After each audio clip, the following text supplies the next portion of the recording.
Good evening and welcome to the Candidates Forum presented and produced by the League of Women Voters of Northwest Wayne County.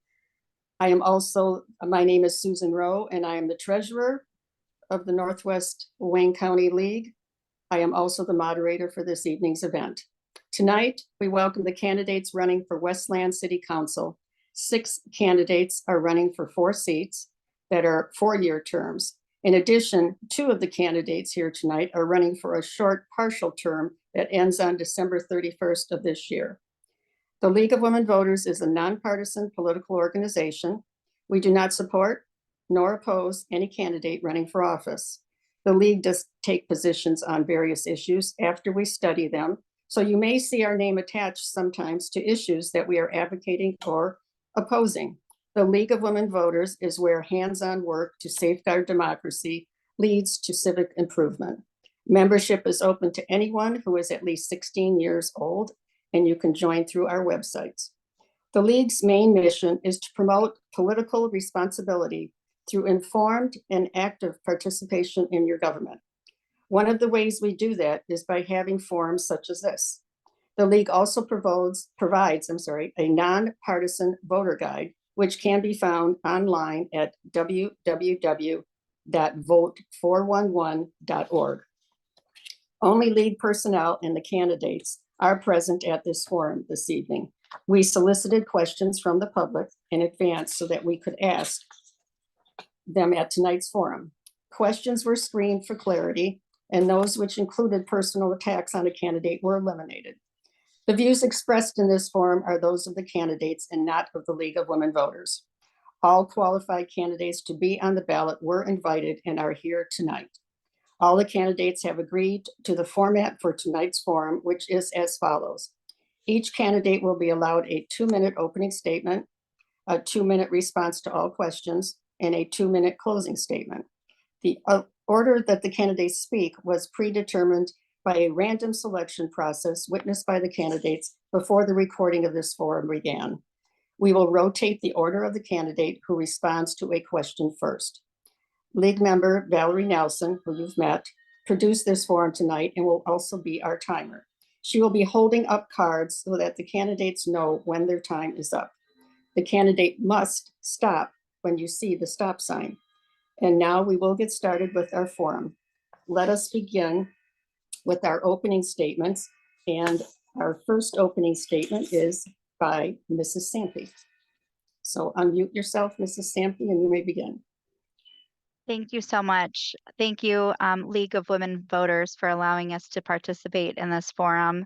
This is very important for our residents to really understand who we are and what we do. I'm Councilwoman Melissa Sampe. I was elected to Westland City Council in 2021. And ever since then, I've hit the ground running with initiatives in our city and supporting things that matter to our residents. I'm a lifelong resident of the city of Westland, nearly a 20-year homeowner and a mom of 2 children. My husband is active in the UAW, so our family supports unions, and we are really supportive of all unions and public safety. I mean, just really supportive of what happens here in our city. Our youth and our seniors, I feel, is the heartbeat of our community. I've supported many different initiatives for both seniors and youth, but I am part of the Westland Youth Advocacy Committee and really supporting our youth and what happens. So thank you so much, Valerie. In 2021, like I said, I was elected to Westland City Council, and ever since then, our council has worked very closely as a group. We've supported the investment of $5 million for our general fund and $3.5 million for our public safety and vehicles to upgrade equipment. So public safety is something that I'm very passionate about, in addition to being endorsed by our Westland Police and Fire for this election. Again, I look forward to this evening. I look forward to serving the community here in Westland for hopefully the next 4 years. I was overwhelmingly elected to City Council. And again, I am focused on communication with our residents and being accessible and being out in our community as much as possible for our residents to kind of use as a sounding board. Thank you.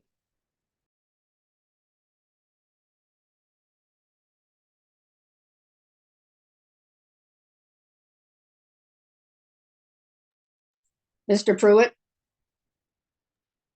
Okay, your 2 minutes. Thank you for this opportunity to be in front of you.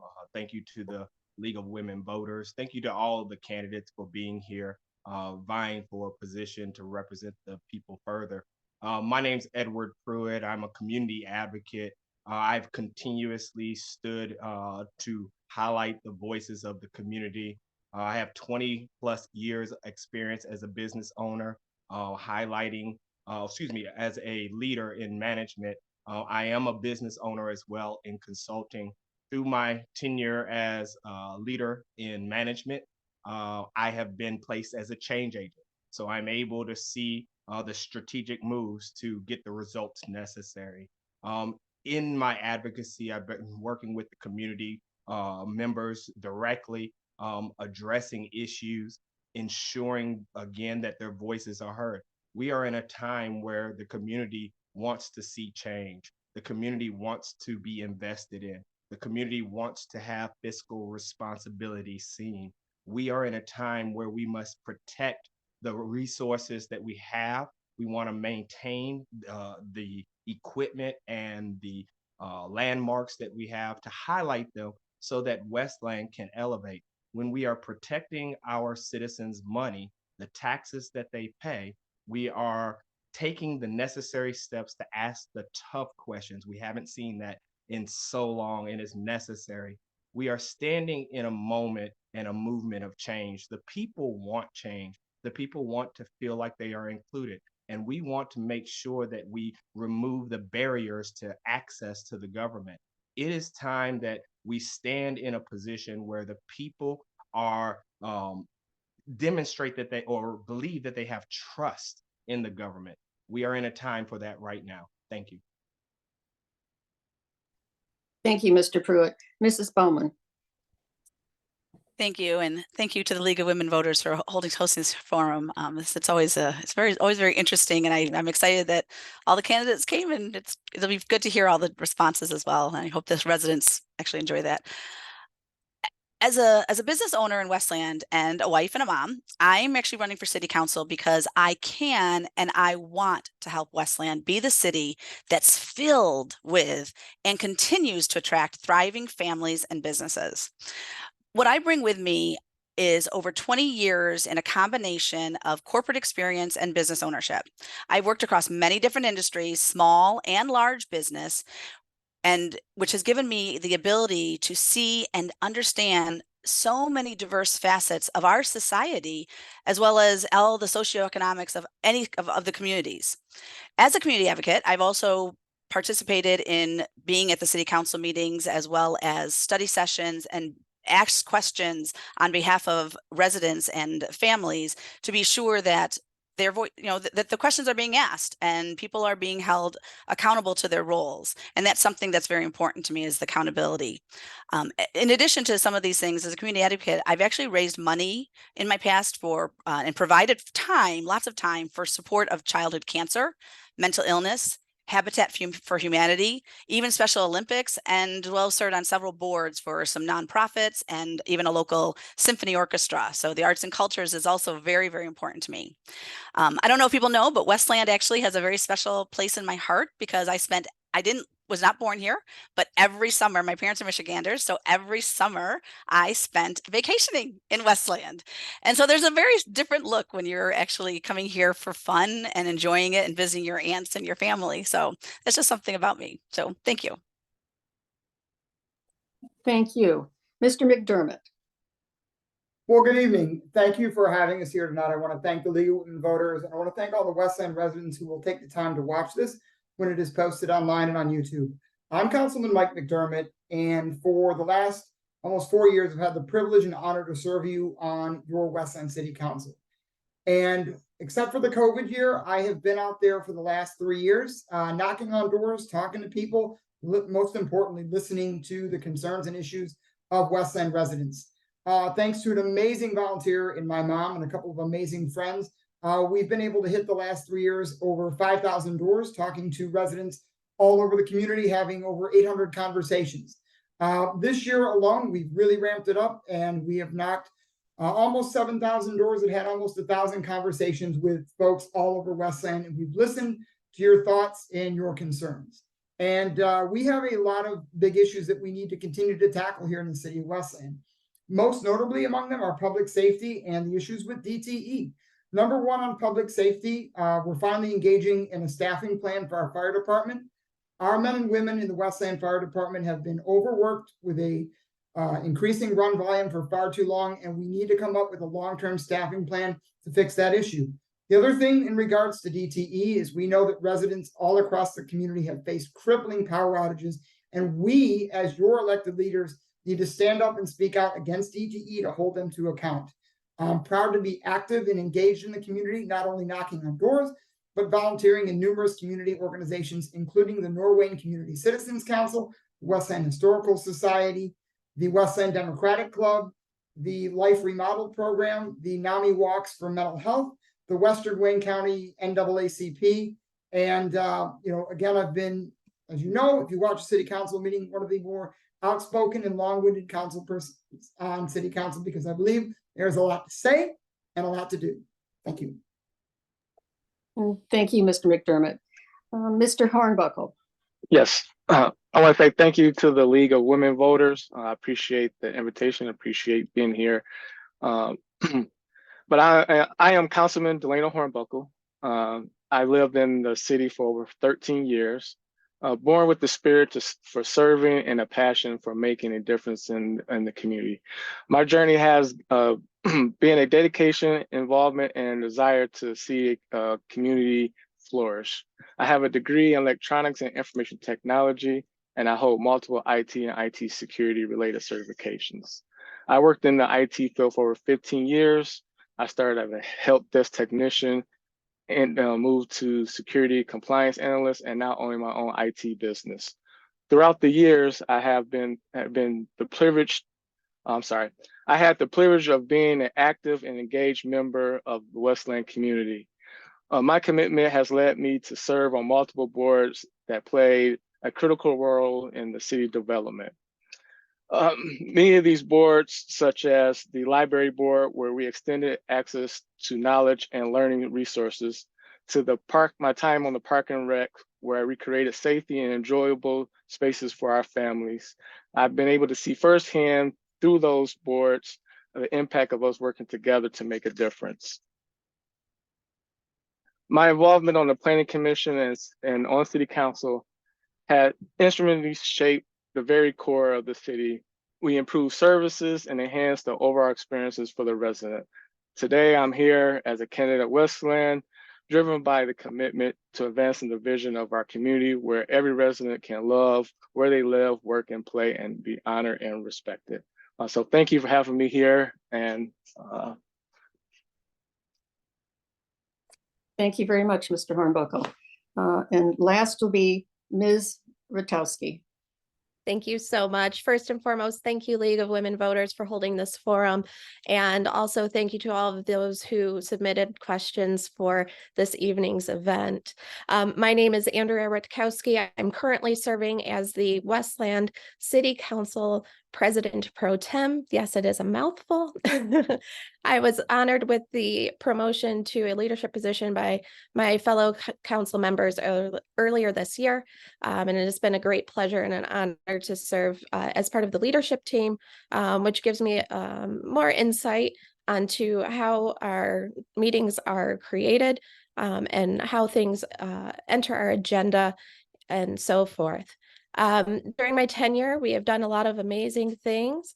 We have reinstated recycling. I was a strong proponent for a staffing study about our firefighters and their workload, and we're finally come to having that in fruition, and that'll be released soon. The beginning of my term was really put into a different angle as the COVID pandemic began. And so I kind of switched my gears and stepped up, volunteered personally, worked firsthand with Mayor Bill Wild and County Commissioner Glenn Anderson to secure vaccinations for our most vulnerable population here in Westland. Regardless of your view on the vaccination, I felt that the choice to have access to it was important. I am proudly married to a firefighter who serves in another municipality, and I am the mother of an energetic 9-year-old who's in 4th grade. COVID also changed my career path. I'm pursuing my master's in elementary education because, like many other parents, I was tagged into that educator role during that time. I look forward to continuing to serve the residents of Westland. There's still a lot to do. We have to conquer revenue and allocate our ARPA spending responsibly. Thank you so much. Okay, thank you. All right, now we will get into the nitty-gritty of this and into the questions. Our first question will go to Mrs. Sampe, and then we will start the rotation. The question is, why are you running for Westland City Council? Some of you have already stated that, but please describe your qualifications and experience that you bring to this office. Thank you. Thank you for the question. I am running for Westland City Council to really continue what has been started with myself and my colleagues. Westland is my home. I have my family that lives here as well, and it's really a priority for me to make a positive impact in our community. I truly believe that transformational power and effective leadership is very important, and to utilize my skills in business and communication and marketing, I feel complements myself and my colleagues to kind of make some differences here in my community. I'm a listener, but I also am a talker as well too. So I have, similar to one of my colleagues had said, I have a lot to say, but I also have a lot of listening ear as well too. So I'm a go-getter, and I work really hard. I'm very passionate. So when I have something that I'm passionate about, I let it allow me to lead, and I'll continue kind of dig into the end solution, which is the end goal. So, you know, you won't find me complaining much. You'll find me trying to search for that solution. I do have a bachelor's degree in communication and marketing. I run 2 successful businesses, and my stamina continues to outshine me sometimes too, but I am a workhorse, and I really am focused on our residents to listen to them and to find really valuable solutions to make sure that our community is growing and developing and sustain and foster sustainable growth and promote economic prosperity and just cultivate that inclusivity in our community as well too. So again, that's really why I'm running, and I hope that I can continue um, my role in Westland City Council for years to come and bring my experience and passionate and approachability with our residents, which I feel are part of my strong suit in being a councilwoman here in Westland. Thank you. Thank you. Mr. Pruitt, the same question. Thank you for the question. I'm running for this office because the community has spoken up and they said they wanted change. I believe that the direction that Westland has gone in has caused Westland to go on a downward trajectory. We're having issues with surplus where it could affect the bond rating, the credit rating, and so on and so forth. And it can lead to layoffs as well. The community has spoken up saying they do not want tax increases, and this is being discussed by council members. The community wants responsible leadership, and they've reached out to me and said, "Hey, Edward, will you run? Will you run? I've seen you out in the community. I see you talking to businesses. I see you handling issues. Will you run?" And I run. I'm running because I believe I bring to the table the ability to affect change. I've done it over the last years, and we have seen the government shift. We are continuing to look at things that will make Westland even more investable. We have to lower tax rates. We have to ensure that the tax rates that people pay now, the fiscal responsibility behind that allows it to be lowered. We have to look at the issues with DTE. We have to utilize our resources or our powers that's invested in us through the city charter. Many times we see community members' voices be dampened and silenced, and the community wants to participate. We have many brilliant minds in Westland. And if we just tap into those, if we tap into the wonderful minds that are within Westland, we will be able to elevate Westland for businesses, for communities, for families. Thank you. Thank you. Mrs. Bowman. I'm running for City of Council in Westland, as I mentioned before, because I really know that I can, I want to, and I will help the residents in what the areas that they need. And I talk a lot about thriving, and you'll hear me talk a lot about thriving. It's not just about change, but it's actually about thriving. How do you make people thrive? My career these last 10 years have actually been based on helping organizations, businesses, and even individuals know what it means to thrive. And having lived here for 14 years, and as I shared, visiting here for many, many more years, I also come with the ability to have lived in a city that was thriving.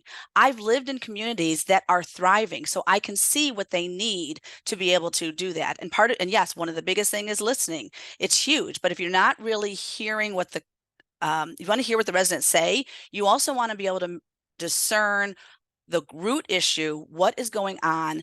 And, there might be something that's going on right now that you can take care of, but then there's some root issues that you might need to deal with and things like that.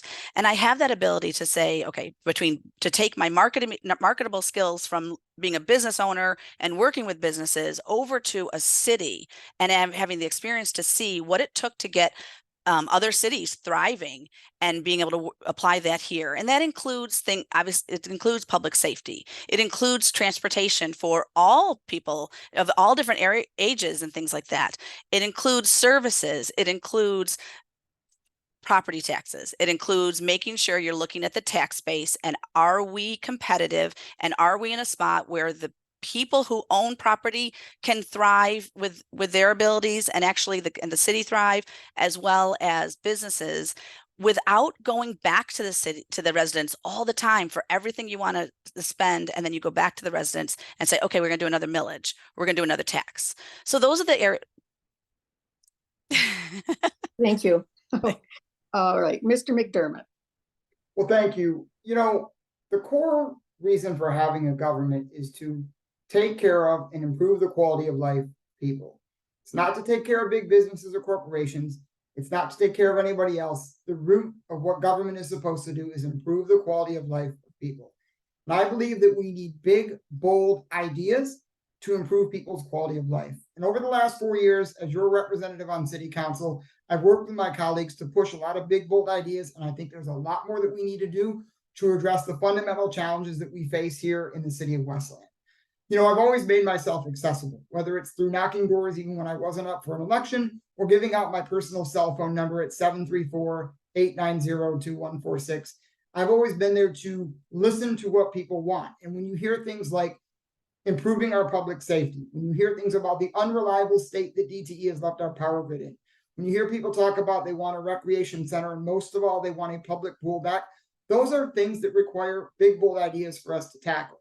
And so I'm running for re-election, asking for your vote to tackle and continue to address some of those challenges, whether it is working on a staffing plan for public safety or bringing back a public pool that residents have demanded through a survey that we set out as a city, or holding DTE accountable with some real solutions like a public power utility, or working with our state leaders to have utility accountability, or working to hold folks like Namdar Realty Group, who owns our mall, who's let it get into pretty rough shape over the last couple of years, holding big businesses like DTE and Namdar accountable.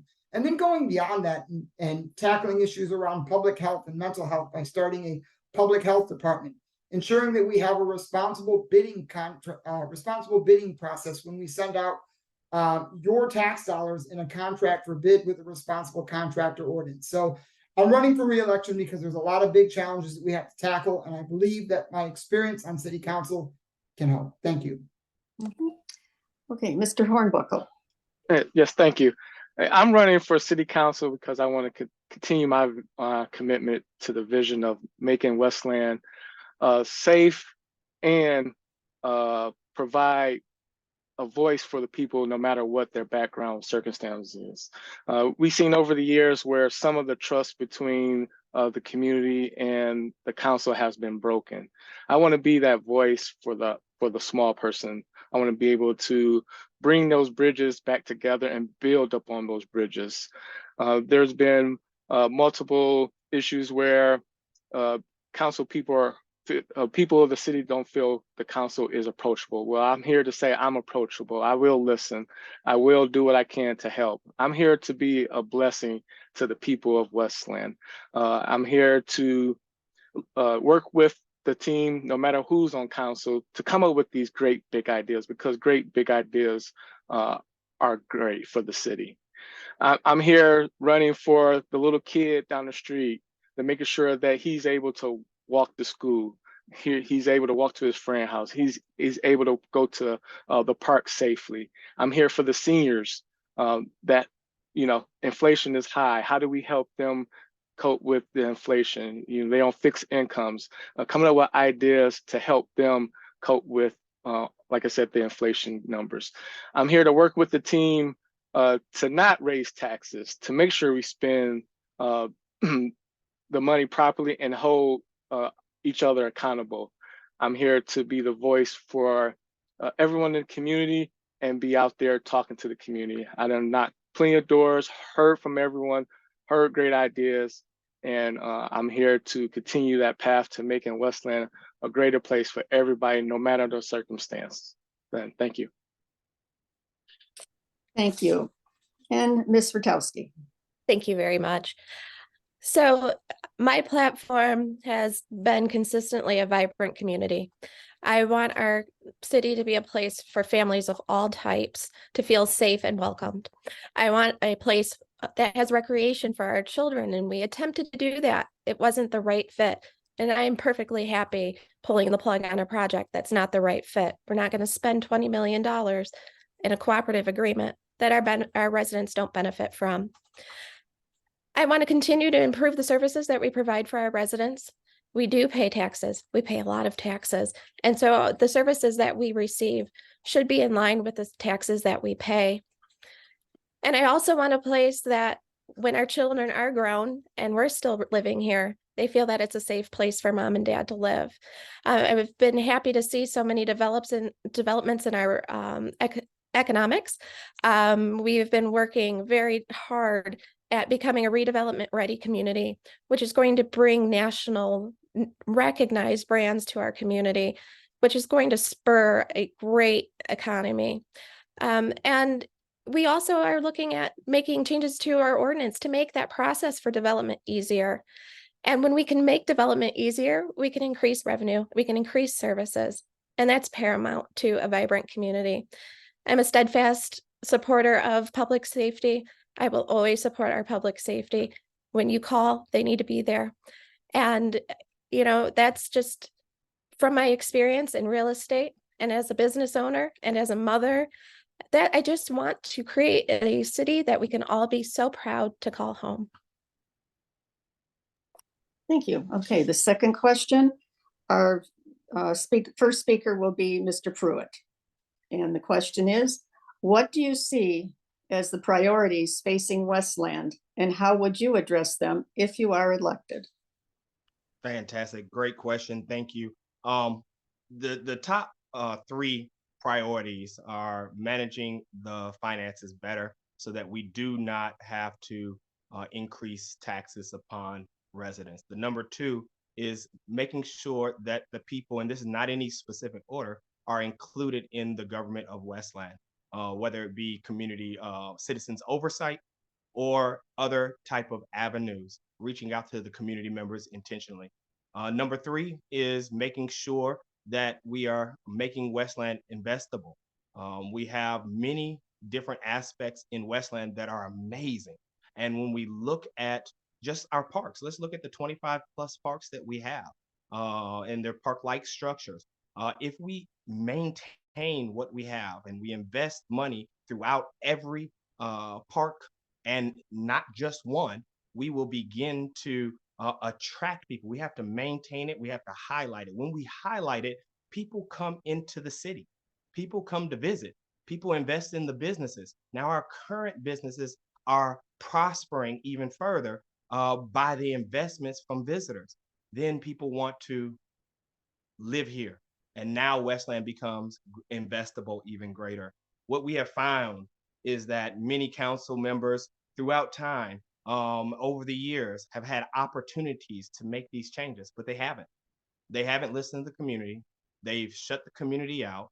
They haven't heard what the community is saying, and they haven't done what's necessary to get it done. But unfortunately, let me change that. Gratefully, we have we have a time for change. We have an opportunity for change. And right now, voting the right candidate in place to ask the tough questions, to help with the checks and balances that the zoning laws are going to eradicate,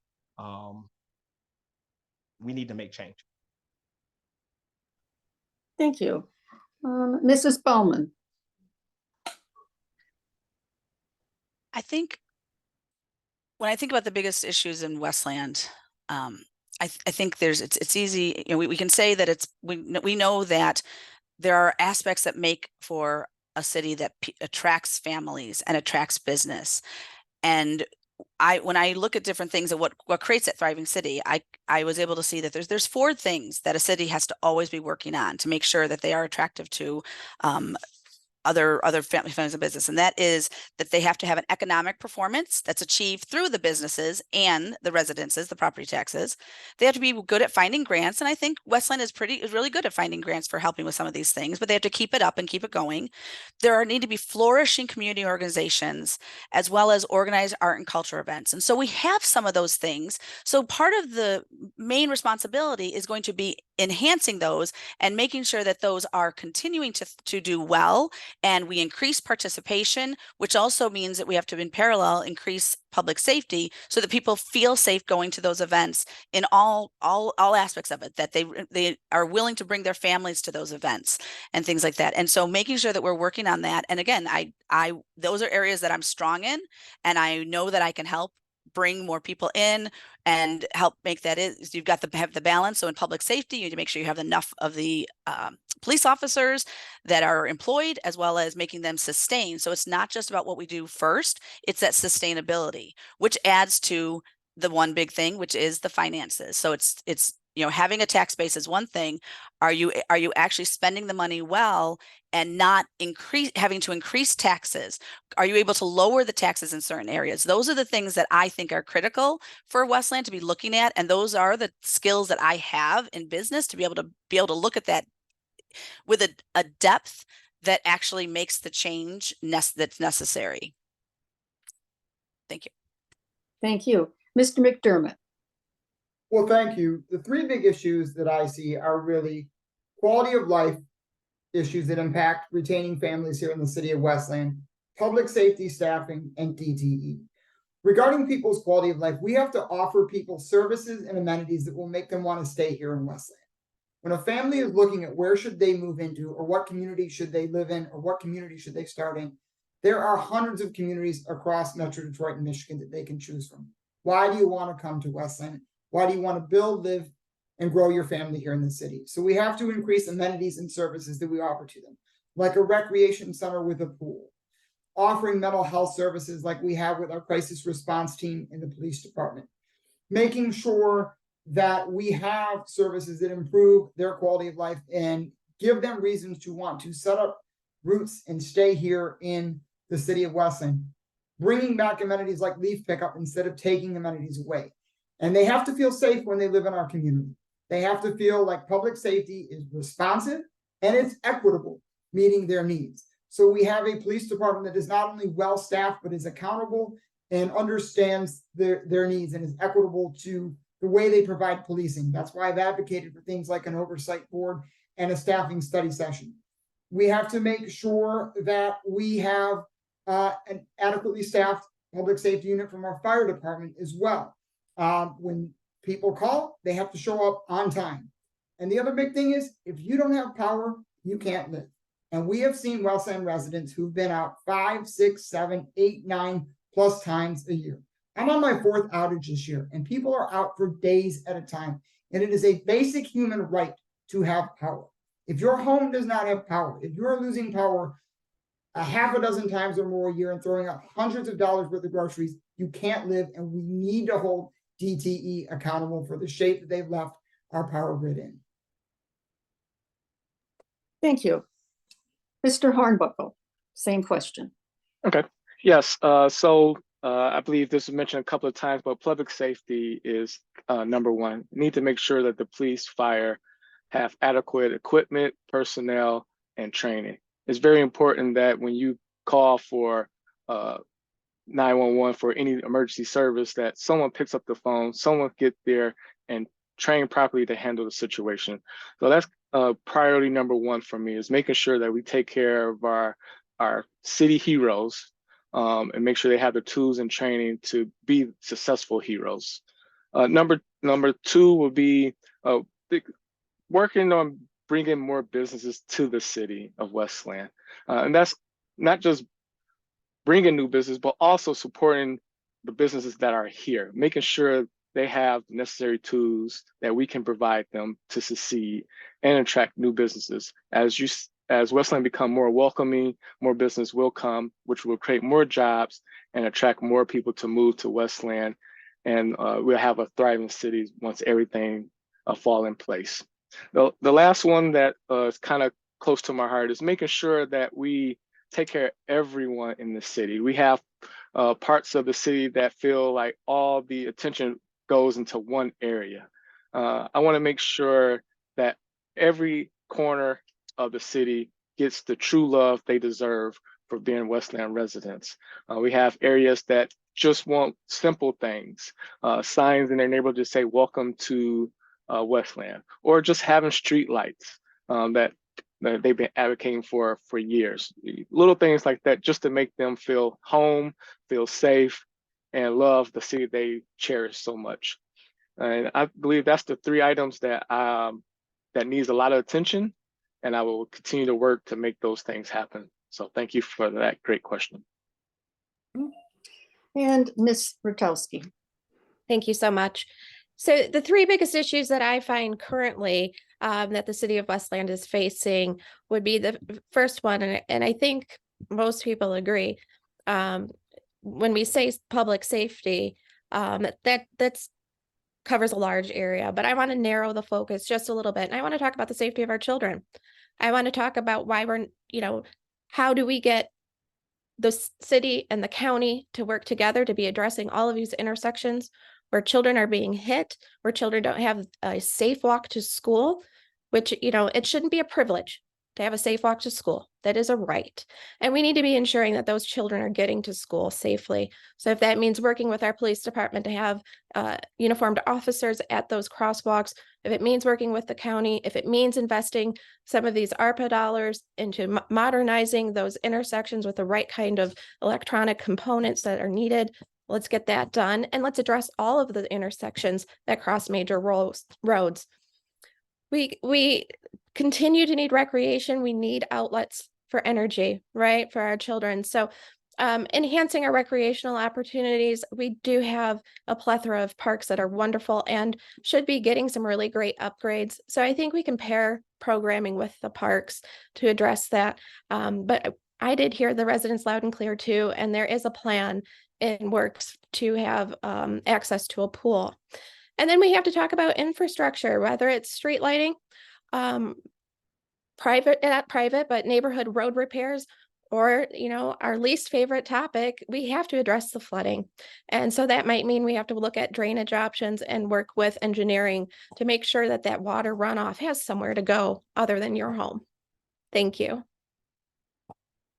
Thank you.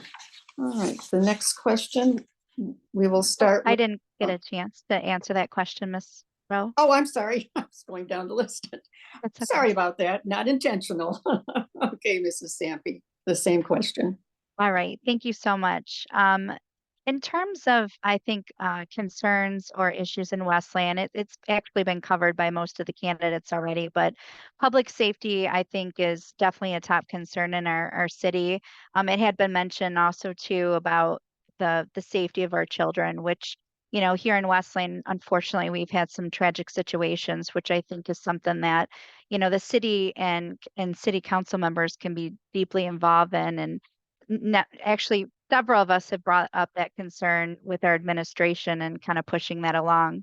One of the things I think a notable achievement that we've really focused on as City Council to help our public safety along is looking at the pay scale to look at the recruitment and retention efforts of both Westland Police and Fire, which I think is really paramount for crime prevention and education and training and strengthening our emergency preparedness as well too. I am a big proponent of recreation as a mom to a student athlete. You know, we've often traveled outside of the city, so you'll find me someone that is actively loud and talking about a sports dome or, you know, investing in our parks and recreation to keep our youth active in our community. And then also last is the development of commercial development and in focusing on cleaning up our blight. So I've really focused on working with our administration and pushing the Naked Mills Tavern along too to kind of get that torn down, which I've heard loud and clear from even surrounding cities that it's important to have Westland look at our blight and clean that up. So those are areas that I'm focused on, and I think are priorities here in our city that we are working really hard to increase our efforts and focus on those. Thank you very much. Thank you. Question number 3, we will start with Mrs. Bowman. And the question is, the Westland Mall property has sat mostly vacant for many years now. What are some of your thoughts on how best to revitalize the property? Yes, the Westland Mall. I actually worked there for a while in Macy's, and remember it when there was an arcade as well. So I actually have some fond memories of it for many, many years. And again, similar to having had visibility with developments in Texas and Colorado and other areas which are thriving. One of the big things that I'd like to see is that property is what they call a mixed use, but it's mixed use where it's kind of a high-end residential. I don't want to say too high, but basically, you know, residential with an open mall concept. I mean, this is my dream for that area. Obviously, one of the biggest things with this is being able to get with the owner and encourage a good conversation that says, here's how we can work together and here's how we can do this. It is a struggle. I personally reached out to the owner over a number of years, even long before I ever imagined I'd be running for city council. I reached out to the owner to say what can be done, being someone that worked in Macy's and felt very connected to that mall, like it was my mall.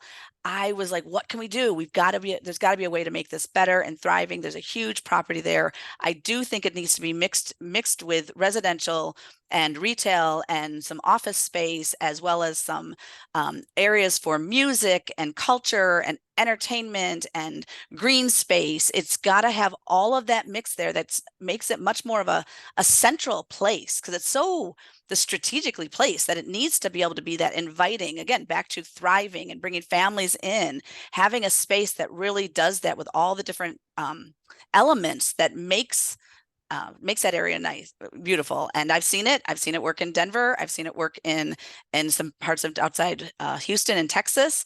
And these are even in smaller areas, smaller cities, I've seen it work. And I do think that we could actually do that if we just put some things together, look at the budget, and have the good conversations. Thank you. Mr. McDermott, the same question. Thank you. We have to have an honest conversation about who owns the mall. First off, there are multiple owners of the Westland Mall. Kohl's owns their own building. JCPenney owns their building, but not the ground underneath the building. Macy's owns their building and the ground underneath, and somebody else owns Sears. But who you traditionally think of as the owner of the mall is Namdar Realty Group, and they are not good faith business partners, and we need to acknowledge that. They own B and C class malls all over the country, and their business model is to buy malls and run them into the ground and squeeze every dollar they can out of them and then flip the property. They do not redevelop properties. They do not redevelop malls. You can look at cities that have sued Namdar Realty Group for the negligence and neglect of malls in other states. There are probably half a dozen or more lawsuits that you can see against Namdar Realty Group. They're owned by a gentleman named Eagle Namdar. He gets his money from the Israeli bond exchange. He comes in and he buys B and C class malls. So he's not buying malls like 12 Oaks or Briarwood. He's buying malls like Westland. So we have to have an honest conversation about who we're working with and what they really are intending to do. Long-term, we started the reinvestment of the mall property. That's why we're building that new park right next door, the Nankin Park.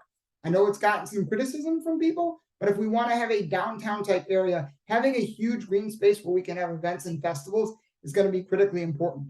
To what Ms. Bauman said as well, I think it's critically important to have redevelopment that is mixed use, that is brownstone, where it's like brownstone condos and townhomes, where it may be loft living on the top and shops on the bottom. Those are all really nice things that we want to have. And being able to work with a great business partner like Kohl's, who's put a lot of money in with the Sephora reinvestment, will be huge. But until we have an honest conversation about who we're working with in Namdar Realty Group, and until we can get a new owner of the mall, I don't think we're going to get the kind of development we want, like Livonia saw with Wonderland Mall when they worked with a great developer like Showstack. Thank you. Thank you. Mr. Hornbuckle. Yeah, this is definitely a touchy subject for the city. Everybody wants to see something done with the mall. So I hope the mall owners actually see this, because they need to hear that we've strongly encouraged them to work with the city, to work with the residents, to bring something to Westland so we can thrive. I believe that once this mall, we do find something for the mall to develop something great, it will attract more businesses. It will attract more residents to the city. It's funny you asked this question, because I was just talking about it this morning with the mayor. It's like, man, what can we really do to help them recruit business to this, to the mall? And some of the ideas I had was, I drive my little girls all the way out to Great Lake Crossing to go see Peppa Pig, to go to Lego shop, go to Sealand or SeaWorld.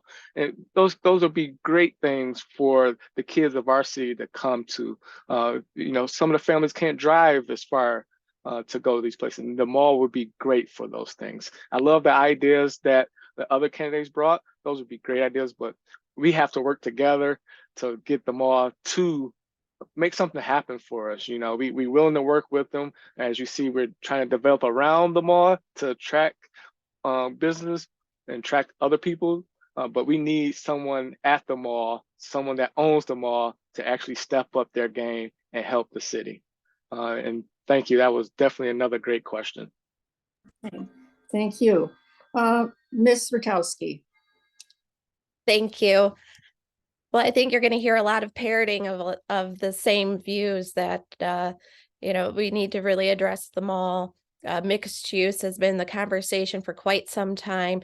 The services and desires of young professionals happen to be the same as modern seniors today. So, when we have beautiful condos, we have flourishing specialty realty or retail that is attractive and exciting and new. And office and medical. And, one thing that Westland hasn't really dove into in our area is technology. And technology isn't going anywhere. So if we can bring office, medical, and technology to our town, that's going to increase our daytime numbers.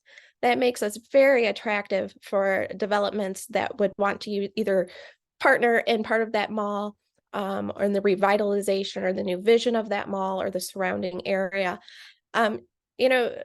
It was touched on that it's kind of a piecemealed quilt of land there. And I think for the citizens of our city to know that that's what we named our city after, right? We don't want that to be the crystal ball of our future. So, the management in and of itself, I think they're amicable people and they're trying their best, but their hands are really tied by the owners.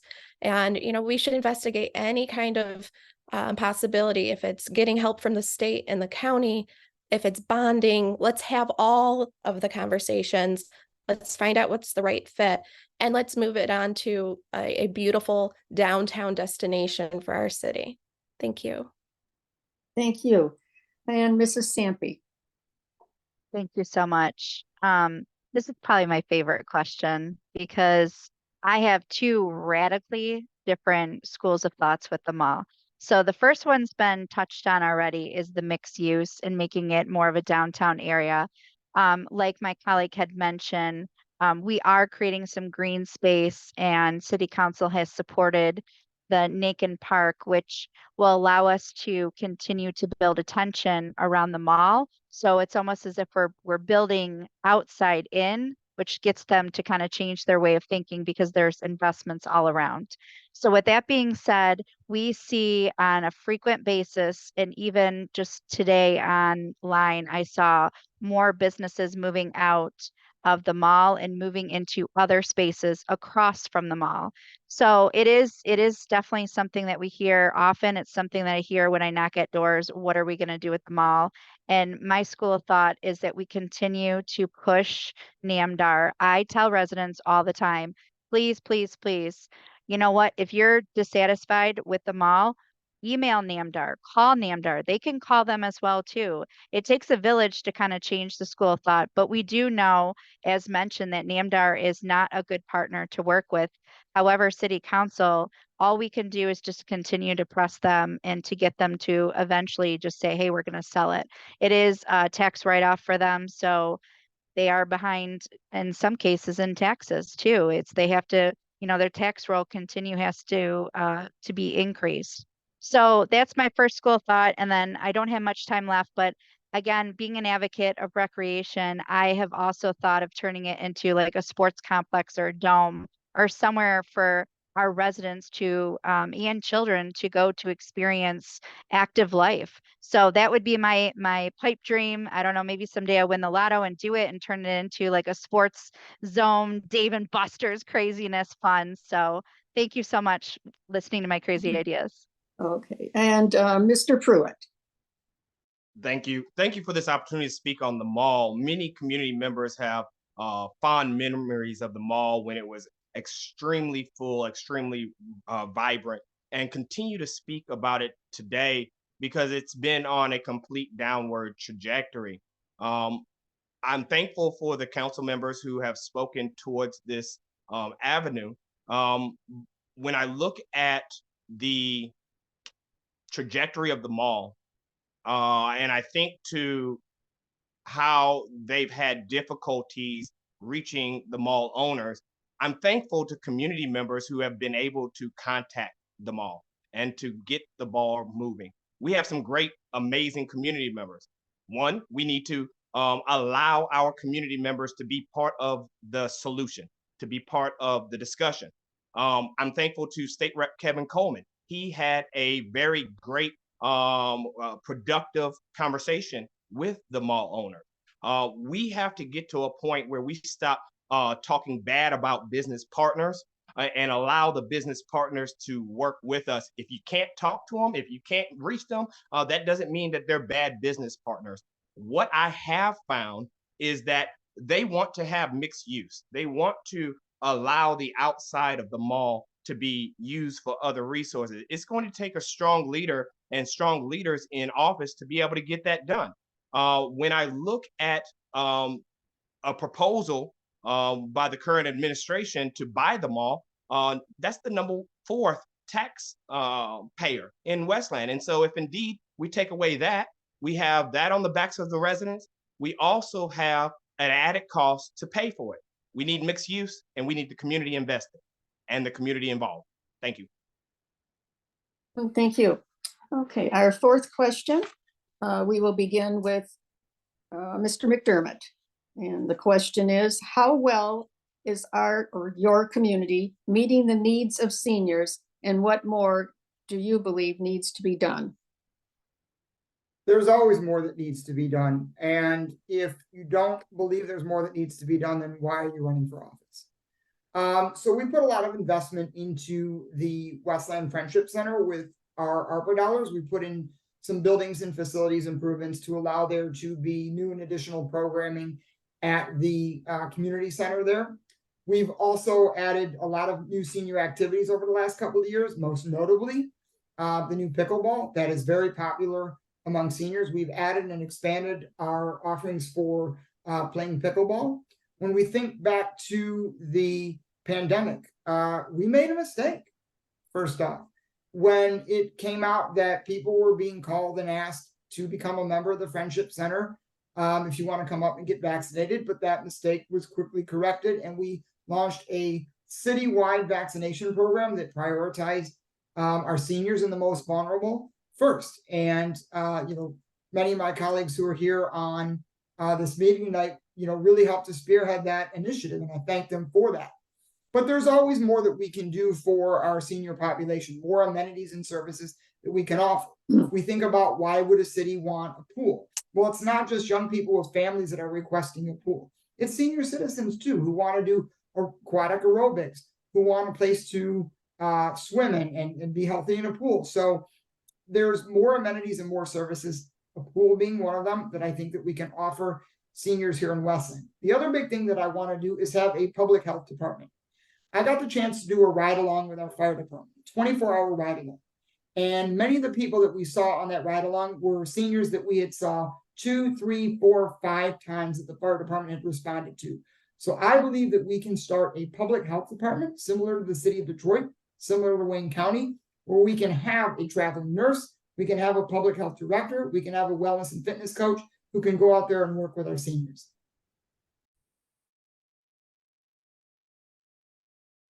I'm going to assume that you said Mr. Hornbuckle. You're on mute. I'm sorry. Yes, Mr. Hornbuckle, I apologize. So I'm glad you brought up the seniors, because the seniors are very close to my heart. The seniors is definitely a golden gem of Westland. Most of our population are seniors. Our seniors lived in Westland, most of them all their lives. This is definitely home, and this is where they love to be, and we owe it to them to make sure we take care of them. So to piggyback off of McDermott, we need to also provide some type of programming for the seniors. We have outdoor events for Brews, Blues, and Barbecue. We have things for outdoor events for the seniors. We added pickleball, but I believe adding other programs, utilizing the facility behind them to bring some type of arts and craft event for them. Something that the seniors, that tailor to the seniors to come out and enjoy the other amenities out in the neighborhoods. I believe opening up the pond right behind the senior center allow them to come out and just walk around. And we need to make sure that we create paths for them to walk around outside and enjoy the city as well. Like I said, the seniors are close to my heart. We do everything we can to support them. Like I mentioned earlier, with the inflation so high, we do what we can to help them get groceries, help them get eggs, the minimum basics for life. So with any program we can give to the seniors, I will be 100% supportive, because the seniors are close to my heart. So thank you. Thank you. Miss Mrs. Sampe, I'm sorry. I'm sorry, I think it's Miss Rakowski is next. Oh, you're right. Sorry Okay. about that. Jumping ahead. I appreciate that. Thank you so much. We're in a time where we have such a vast group of seniors, right? We have very modern seniors that have active lifestyles, and you could almost confuse them for 30-year-olds. They're in such great health and spirits. And then we have, what we almost say traditionally, right? But we have a lot of people who want to age in place. So I think the first thing is we have to bring forward the services that are going to allow our seniors to age in place. So one of those things like the leaf pickup, the senior isn't going to necessarily have the ability to bag the leaves. I don't know if they'll get all of them will have the ability to get them to the end of the curb, but that's something that'll improve their day-to-day upkeep of their home. But we really need services for them. I personally cook 2 senior dinners a month, host senior dinner dances, and I think creating a sense of community and socialization is paramount. I think we need to enhance the wonderful program that we have at the Friendship Center to include more medical fairs, health clinics, and take a look at our Nankin Transit Authority, which I have the pleasure of sitting on, and looking how we can increase those services to get them to their medical appointments and other errands with a very low cost to them. So there's always so much more we can do. And I would really be excited to hear what some of our modern seniors are really looking for and help them get that out of Westland. Thank you. Thank you. Now, Mrs. Sampe. Thank you so much. I feel like I have an inside cheat sheet on this because my mother is actually a member of our Senior Friendship Center, and she's there every day. So I know the amenities, I know the activities that we do for seniors. They do senior dances, they do bingos, they do day trips. Our senior services does a fantastic job with offerings at our senior center. This actually did get brought up. Again, this is all inside track, but there is a need for a therapeutic pool. Myself, I have an autoimmune disease, and my body aches probably like a 90-year-old myself. And I think that there is a lot of questions and conversations about a therapeutic pool. So that's something that has been brought up. One of the ideas that I had thought about years ago is having kind of a buddy program with our school systems where youth can volunteer to almost be like a surrogate grandchild. I think, surrounding our seniors around youth, it keeps them young at heart. So I would love to see how we can expand that out as a city to offer that to our seniors, to have have our youth involved further and greater with our seniors. In addition to, I guess, a question about like increased safety of our seniors as well too. So how we can support our seniors with safety concerns or safety needs. I think our public safety does a great job with servicing their needs from a medical perspective, but I think there's always an opportunity for us to offer more to our seniors, as mentioned, about medical fairs and activities and food banking, and just kind of supporting our seniors with the daily necessities as well too. But I think we do offer a lot of opportunity for seniors to get involved, and the price is right. Absolutely. I know our administration and Mayor Londo does a great job with keeping that price low, and it's pretty exciting that we have that here in Westland. Okay, thank you. Mr. Pruitt. Thank you. When we look at our community in Westland, we have seniors across all aspects of our city. There's a heavy population in the Holiday Park area, and there's a heavy population in the Annapolis Park area. When I go out and speak to, I like to call them our senior teenagers, like Councilwoman Rutkowski said, there's some that are just super active and even more active than many of us were even as teenagers. So I love that component. And speaking with them, one of the concerns that they've asked about, which will not only help our seniors, which will help our community as a whole, is what Councilman McDermott said with a public health department. I stand behind that wholeheartedly, 100%. I believe it's necessary for the whole of our community. And it'll give our seniors greater access for medical treatment. When we look at the transportation system that some of our community members use, some of the services that we offer in Westland, many seniors complain because they're at one location, get picked up, and then they have to wait for hours to be picked back up. We have to do better with our services. A lot of community members, whether they be super active or they want to be active, I'm talking about our seniors, they mentioned specifically the idea of having an area of an adult park where there's things that are tailored directly to them, having exercise equipment outdoors. So that will help in the warmer months. Being able to have different recreations, and our youth is looking for those type of things as well. And lastly, we have to recognize that our seniors are on fixed income. So we want to bring nonprofits in to help them. Thank you. And last is Mrs. Bowman. When I've thought about this question, I do relate it to a number of people that I've come across in my life, including my own mom and many other people, elderly people. I don't really know what the best way is, because one of the first things I remember, this one lady, she told me, she's like, when I look in the mirror, Emily, I don't see what you see. I see a 30-something. I don't see what you're looking at. And I want to be treated that way. So there is an element that our senior population, as you're getting into those upper years, so to speak, you are not only wiser, you're also, there is a vibrancy, there is an increased health. And one of the things I hear a lot is, I want to keep my home. I don't want to be, I want to stay in my home. I don't want to live somewhere else. I want my grandchildren to come to my home, be with me here. So when we think about what we're offering our seniors, we do need a balance, because there are some that will need to have live in senior homes and things like that. So how do we make those homes better?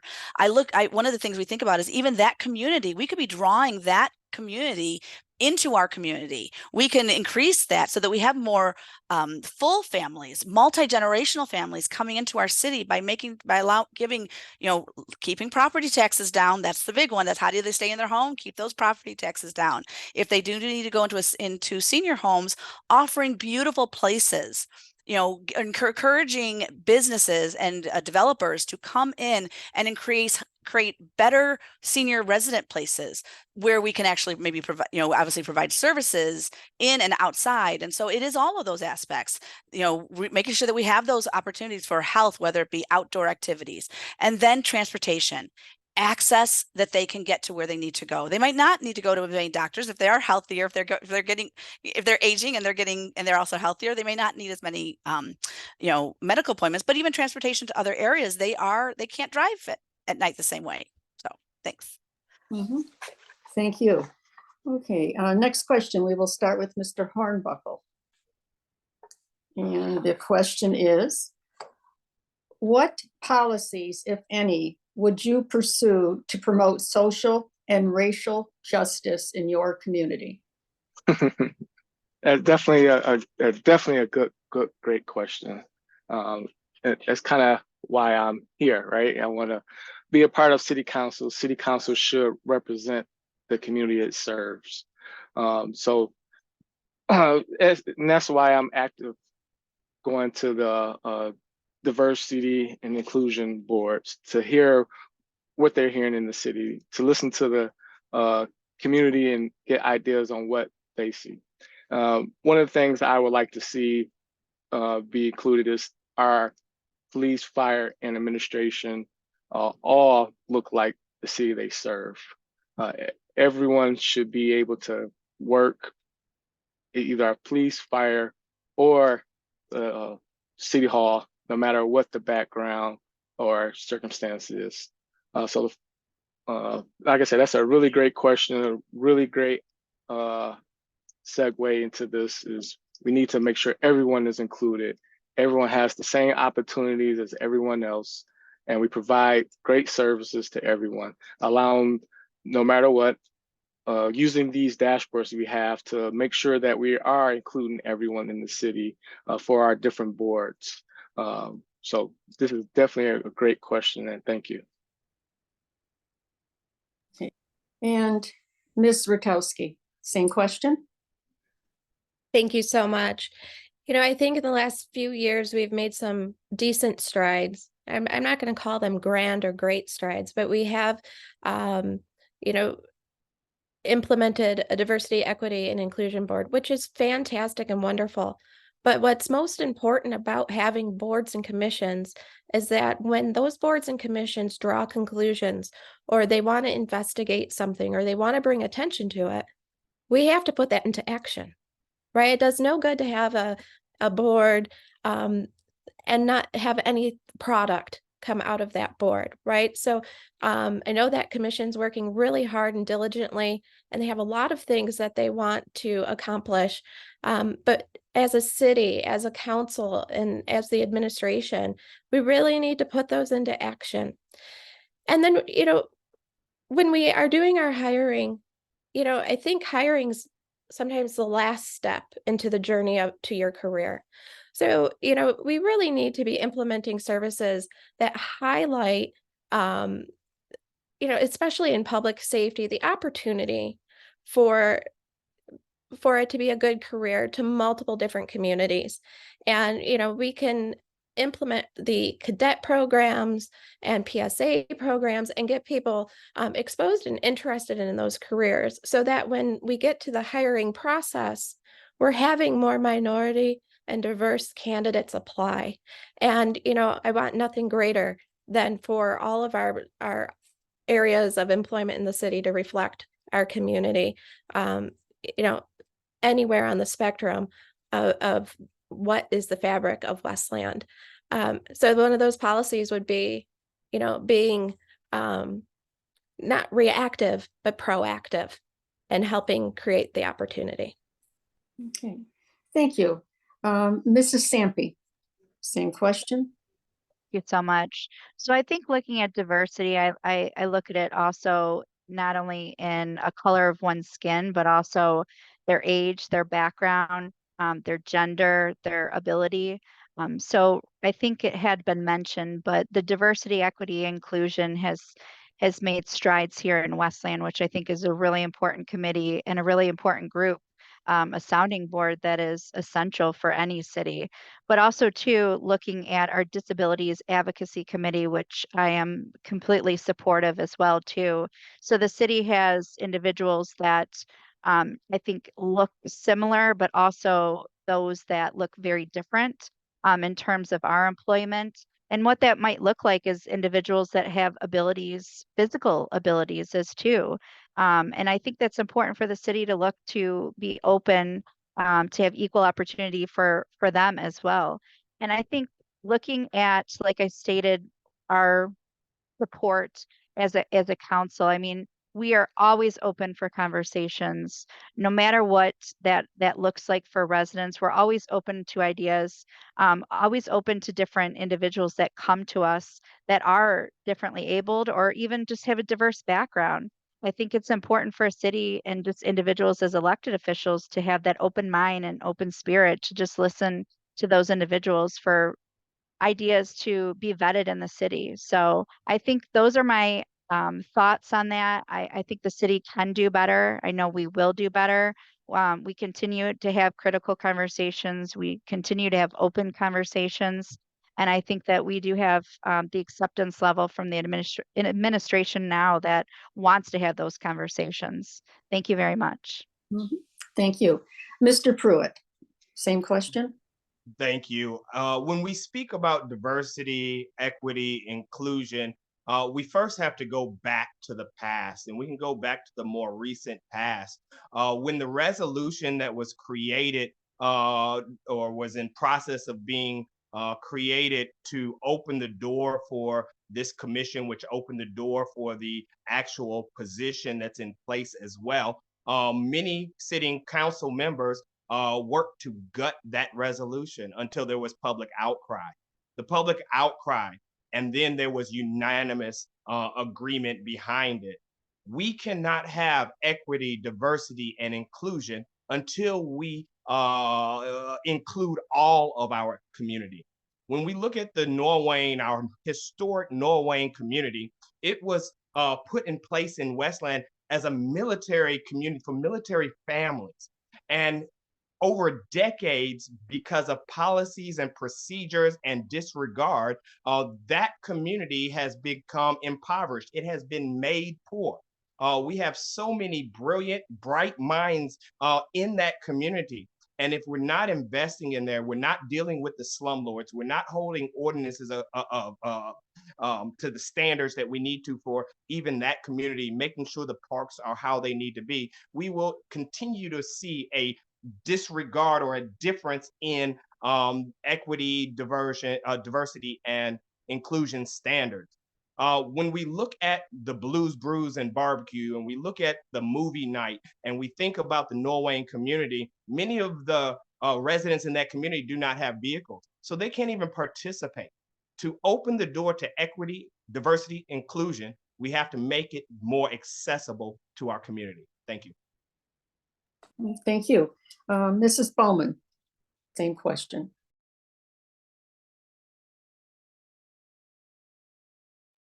Thank you. As someone who has actually I had an opportunity to be part of diversity training in a corporate environment, I have a, probably a unique little picture of this myself because I was involved in how do we bring that diversity into our organization and what does it mean? And then you have to come back to what does diversity mean? And I know for me, diversity has always meant, are we recognizing the abilities that people bring wherever they are, whatever their circumstances, obviously there's color of skin, but there's also male, female, there's all those different things. So you've got all the different aspects, and there's experience, there's their education. So diversity is a whole bunch of things. And and especially today, it's become such an eclectic mix of many different things. So what are we doing to actually bring that voice into everything that we're doing? And that does include, and I appreciate making sure that if there is an area of the city that needs to have some things brought to it, we bring those things to it so they can participate. If it's helping them get to some place that has whether it be a cultural or an art event, being able to make sure they can get there. But then also, even in the administration, I think about the administration, and I don't know this, I'm going to be honest, I don't know how many people in the administration actually live in Westland.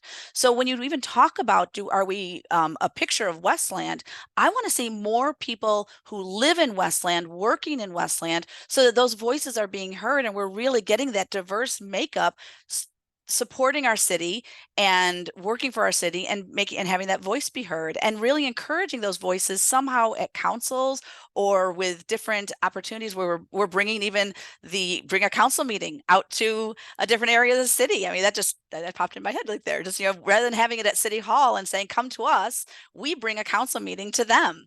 There's a lot of opportunities we can do that will actually enhance a community and actually fulfill some of those diversity type measurements. Thanks.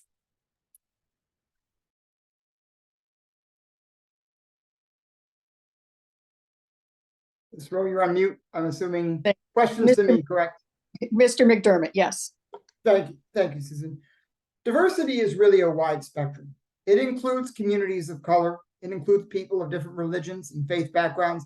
It includes people of different sexual orientations and gender identities. It includes our LGBTQIA community.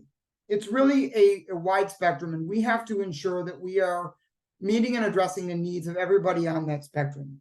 We have a DEI board and a DEI director, but if we don't take their recommendations, what good are we doing? One of the recommendations that they made was to have a community oversight board to work with our police department to make sure that we have more equitable and just policing for all. Another recommendation that they made was to adopt more resolutions that honor people of different backgrounds, like an Indigenous Peoples Day resolution, having a multicultural resolution and fair. So it's great that we have a DEI board. It's great that we have a DEI director, but we need to work with them to take their initiatives and put them into action. I work in human resources for a living. I'm a job creator as a recruiter. So I work on diversity hiring practices all the time. And we need to go where candidates of different backgrounds, whether they are people of color, different ethnicities, different religions, we need to go where they are to diversify our workforce here in the city of Westland. We need to create, as I mentioned earlier, a public health department to deal with the healthcare inequities that exist across a diverse array of people in our community, whether it's people of low income means, communities of color, people in the LGBTQIA community, having a public health department to work with those individuals. So when we talk about diversity, it has to include everyone. We can't segment out and forget a certain member of the community. Whether it's you're a member of the community of color, whether you are of a different religious faith and you're not Judeo-Christian, whether you are LGBTQIA, you have to feel welcomed and accepted here in Westland. And it is our job as elected leaders to listen to you, to hear you, and to address your needs. Thank you. Okay, thank you. As we're planning to wrap this up at 8:30, and I still have to get your 2-minute closings in, I would like to just state, you might want to think about in your closing some of the other topics in the questions that I have. You don't have to, but that there are some questions here about attracting and cultivating small businesses in Westland.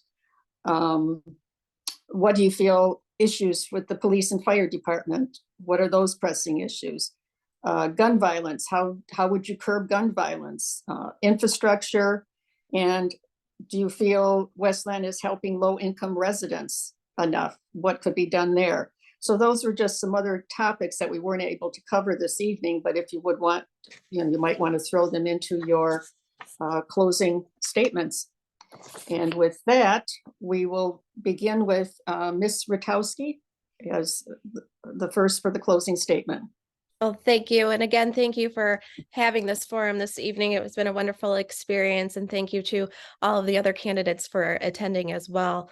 You know, to address some of the questions that you mentioned in my closing, small business, I think we can definitely increase and work with our DDA and our TIFA areas to do some small business incubators, some rehabilitation loans, some startup money, some pop-ups. There's lots of different ways that we can increase small business awareness in our city. The issues with police and fire, we're working on it. We've increased their pay packages and their for retention and recruitment. And we just received a SAFER grant for the fire department. So I think we're on our way. Kind of sometimes feel like we're moving in inches instead of feet, but I think we're getting there. For low-income residents, Westland was recognized as one of the best. So we're connected with Livonia and Redford and HUD, and we were indicated as the #1 place for equity in low-income residents. So I think that's something we should be proud of. Joanne Campbell in the housing department does a fantastic job. But in closing, I just want to thank everybody for the privilege to have served them for the better part of the last 4 years. I have more to give to this wonderful community. I know we can make it a vibrant place that we all love and feel safe and cared for. And I really want to be nothing more than part of the solution. And again, thank you, League of Women Voters, for having us this evening. Thank you. Mr. Hornbuckle.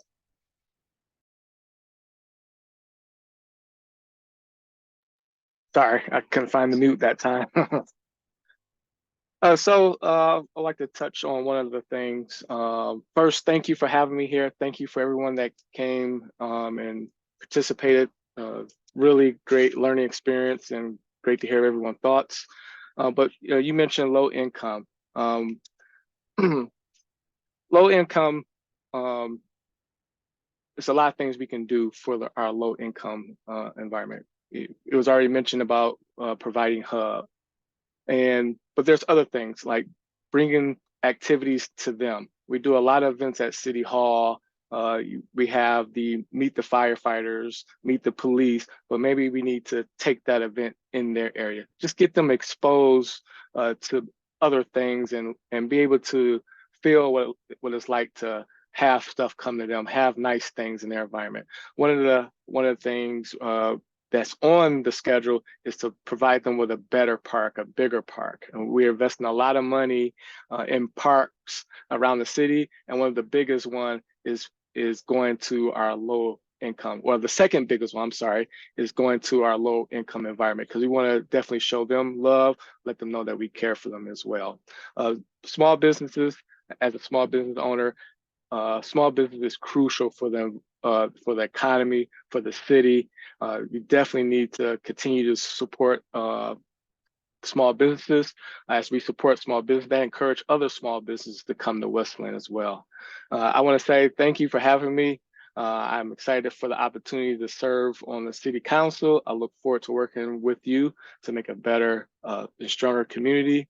I believe Westland should be a place where everyone can thrive regardless of background or circumstance. So thank you for having me here, and together we can make a difference. Thank you. Mr. McDermott. Thank you. You know, we're taught that if you live by the Judeo-Christian teaching, when you give a banquet, invite the poor, the blind, the crippled, and the lame, although they cannot repay you, you will be repaid at the resurrection of the righteous. And as a society, if we actually live those teachings, we'd be a heck of a lot better off. But unfortunately, we don't. And we value wealth over people in our society. And there's so much more we can do for low-income residents here in Westland and really all across the country. Here in the city specifically, we can do things to make things more affordable for our low-income residents, specifically regarding their water bills. That's why I want to examine the idea of putting in a water tower or water storage unit to potentially lower water bills. There's not a magic fix to lower water rates, but we need to do things that make the cost of living more affordable for people who are low income in this community. We need to invest in more affordable housing initiatives, like we're seeing with the brand new Presbyterian Senior Village investment that we made as a part of the American Rescue Plan that my colleagues and I invested in. I think we need to start a public health department to make sure that we are addressing healthcare inequities of people who are of lower economic means and making sure that their healthcare needs are addressed. Too often we see that people of lower economic means do not get to go to a doctor, do not get to get preventative treatment because they don't have financial means to afford that. And we can start a public health department and take that healthcare to them in the community. That is something we can do to help our low income residents. So there's so much we need to do to improve their quality of life, address food insecurity. With regards to public safety, we have a long way to go, but we are, as my colleague said, moving in inches instead of feet with a staffing plan to address our fire department staffing and the SAFER grant. In closing, I want to say thank you to League of Women Voters for hosting this very important forum. Thank you to all the members of the community who watch this, and I hope to earn your vote this election season. As always, if you need anything, I can be reached at 734-890-2146. Thank you. Thank you, Mr. McDermott. Mrs. Ballman. Thank you. So when I think about small business off the top, I will say that's a different community because there's a lot more people that are working out of home. So we have to kind of divide that up. Are we talking about brick and mortar? Or are we talking about small business that, it's an independent consultant coming in and maybe, or a smaller business, but they actually work out of their home and there's a lot of the remote working. So being able to look at those differently because both of them need to be attracted to the community for this. And I go back to sometimes those live work areas are a great area. So I would like to see more of that in Westland to attract that. One of the things that's I really want to make sure is I share is that when I talk about the ability to me, I can and I will help the city of Westland. It's because I do listen and I take action. And it's interesting. I know that was brought up a little bit, just earlier. I made a phone call to Commissioner Anderson's office when we're talking about that area on Newburgh and Marquette where there were those incidents. I called their office because I wanted, as a resident, it just really more for that, and said, hey, what can be done?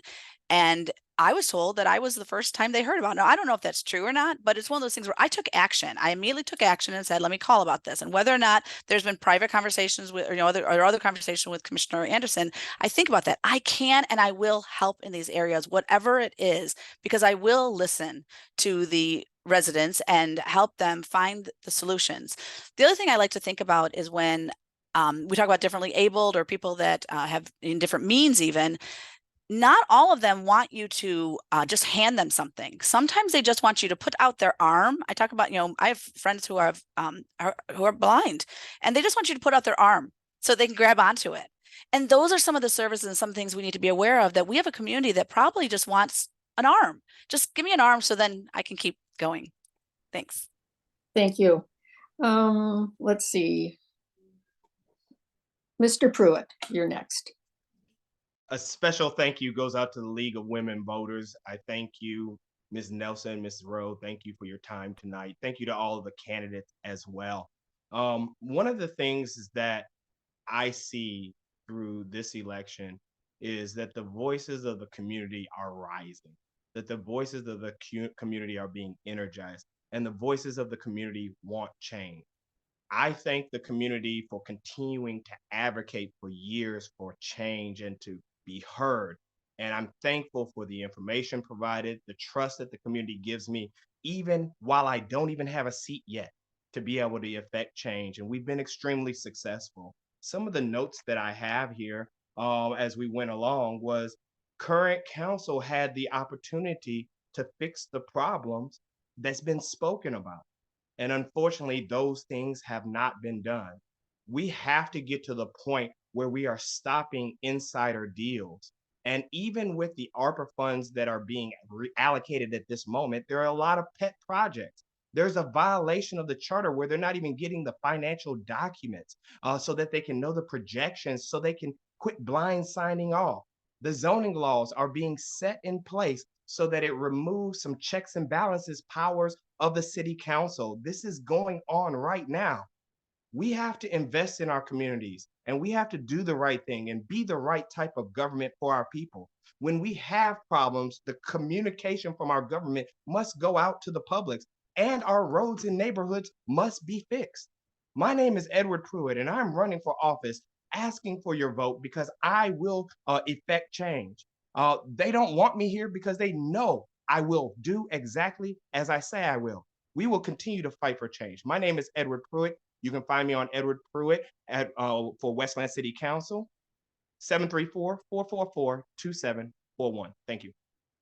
Thank you. Mrs. Sampe. Thank you so much, Ms. Rowe, and thank you for the League of Women Voters for hosting this forum, for the candidates that are on this evening, and for our residents that will watch this. I am so passionate about Westland. You will never see me negative, attacking people, complaining. You know, I'm a doer. So there's a lot of things that, you know, individuals may say, but my passion is for Westland, and beyond any political aspiration, it's really rooted in my lifelong residence here and our love for our city. I am passionate about small businesses because, again, my whole career, my whole life has been about small businesses and putting investments in small businesses because, again, that is the heartbeat of our community, and that's what fuels Westland to be a better Westland. Our police and fire, I know a lot of these things have been addressed already, so I won't rehash, but I do agree with many of the individuals that brought it up. But I do see an opportunity for low income residents. I think Joanne Campbell and our community development does a great job. My stepdaughter actually just moved down to Norwayne, and she couldn't be more pleased down there, and the excitement of just what we're doing in terms of investing down there is pretty impactful for those residents. And I think the food insecurity for those low income residents is really important. So I definitely think we can, as a city council, we can do better and continue to offer just opportunity for those. Again, I mean, if you're interested in learning more about me, I am accessible. You can reach out to me. I always respond to residents that have questions. My website, ivotemelissa.com. I have more details about my platform. Councilwoman Melissa Sampe, you can call me 734-637-2078. Please re-elect Melissa Sampe on November 7th for Westland City Council. Allow me to continue working hard for you. Thank you. Thank you. We thank the League of Women Voters members who helped with behind the scenes to produce this forum. The forum has been recorded, as you were told, and can soon be viewed on the League's website at lwvnww.org. Please note that ownership of the recording or transcript resides with the League of Women Voters of Northwest Wayne County.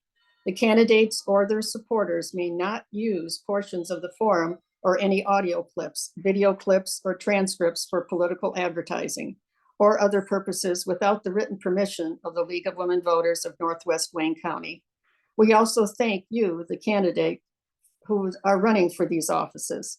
They are asking for your support as they seek a job in the public service sector, and we hope voters will listen to their views. We also appreciate you, the voters in Westland, who are watching this forum to learn about their choices on Tuesday, November the 7th. All of these candidates were also invited to participate in the League of Women Voters Voter Guide, a publication that you can access online by visiting vote411.org. The League of Women Voters is providing this forum as an opportunity for candidates to express their views related to their candidacy. Statements expressed by the candidates are not endorsed nor opposed by the League of Women Voters. Also, the League of Women Voters does not certify any candidate responses, excuse me, to questions as accurate. Voters are encouraged to fact check information shared at this forum. Election day is November the 7th. If you are not registered to vote, you can do so up through election day. Within 14 days of the election, registration must be done at the office of your city clerk. The polls are open from 7 till 8 p.m., but all registered voters can vote early by absentee ballot. Remember that you first must fill out and return an absentee ballot application to your city or township clerk before a ballot can be mailed to you. If you need an absentee ballot application, contact your city clerk. This concludes our forum for this evening. Thank you, candidates, for participating. And I think your residents will have a very difficult time. You're